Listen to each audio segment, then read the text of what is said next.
యేసు ప్రభు వారు జనసమూహం మధ్యలో ఉంటే ఒక కుష్టి రోగి యేసు ప్రభు దగ్గరికి వచ్చారు.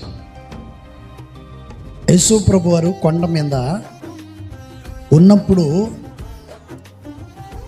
యేసు ప్రభు దగ్గరికి ఒక కుష్టి రోగి వస్తే ఆ రోగిని చూసిన ప్రజలందరూ ఏమైపోయారంట? పారిపోయారు, దూరంగా వెళ్ళిపోయారు. అయ్యో, కుష్టి రోగి వచ్చాడు, ఇప్పుడు మన పరిస్థితి ఏంటి, ఆ వ్యాధి మనకు అంటుకుంటుంది కదా అని దూరం అయ్యారు. యేసు ప్రభు వారు అతన్ని చూసి, ప్రజలందరూ దూరంగా పారిపోతుంటే చూసి అతని దగ్గరికి వెళ్ళి యేసు ప్రభు వారు అతన్ని ముట్టుకోవటానికి పోతే అతను అంటాడు, అయ్యా నన్ను ముట్టొద్దంటే అప్పుడు యేసు ప్రభు వారు అంటారు, నువ్వు నాకు ఇష్టమైన, చెప్పండి ఎవరు?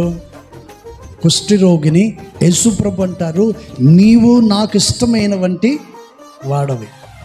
Praise the lord. పాట ఉంది కదా, నీ చేతితోనే నన్ను లేపినావు, నీ చేతి నీడలో.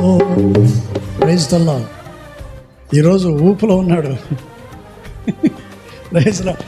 ఈ సంవత్సరం చివరి పునరుద్ధానపు ఆరాధన కదా, ఉండాలి. అంత మాత్రం ఊపు లేకపోతే ఎట్లా? Praise the lord. మరి ఉపవాసం ఉన్నాడో లేదో తెలియదు, కానీ ఊపులో ఉన్నాడంటే ఉపవాసం లేదని అర్థం.